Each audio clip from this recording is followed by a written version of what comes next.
All right, we got the Jeep inside today. We got another project here lined up in the garage. Everybody that has a JL knows the auto start stop function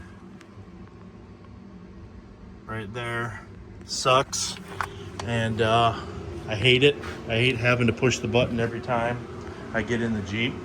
So here's what happened. We bought this Jeep used a couple years ago. It's been a great unit, but it must have came with what the auxiliary battery was bad or low, and that never worked. The auto start stop never worked. Never had to worry about it. Then I started noticing this year, a couple years in, the main battery started getting a little weak. So I tested it, said replace it, put a new big battery in it, did the delete in the fuse box with the fuse, undid the auxiliary battery cable from on the battery, and then all of a sudden this thing starts working again. It must be working off the main battery, so I got to bypass it. I was going to try to put the fuse back in and hook the auxiliary battery back up, but they said if you got a bad auxiliary, it's going to draw off your main, so I just unhooked it. So we're going to use this little gimmick right here that I bought off Scamazon. It's supposed to trick your vehicle into thinking that auto start stop is on all the time. So we will see. It's hard to put. It's not hard to put in, but it's a pain in the ass. You got to get up underneath and get into the gateway connector up there, and then install this thing in between. So let's see what we can do.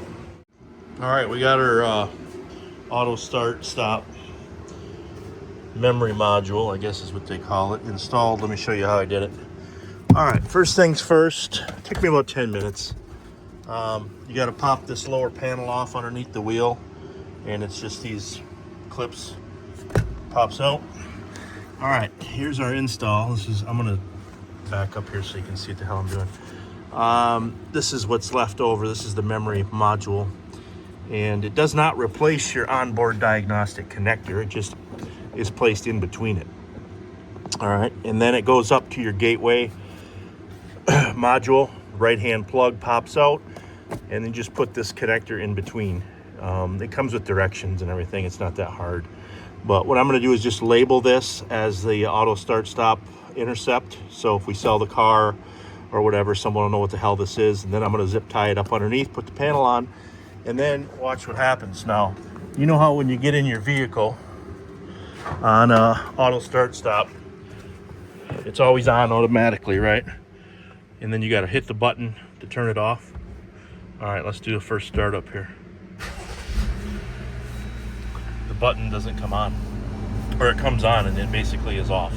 The auto start stop feature's off, and there's no check engine lights or anything like that. So it's just tricking your car into a memory to keep it off. So there you go.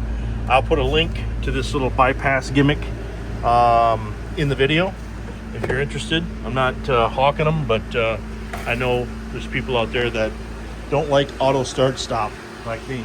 So there you go. If you got a warranty, you might not want to do that. This one's not warranted, so it's a 2020. So I'll put a link below.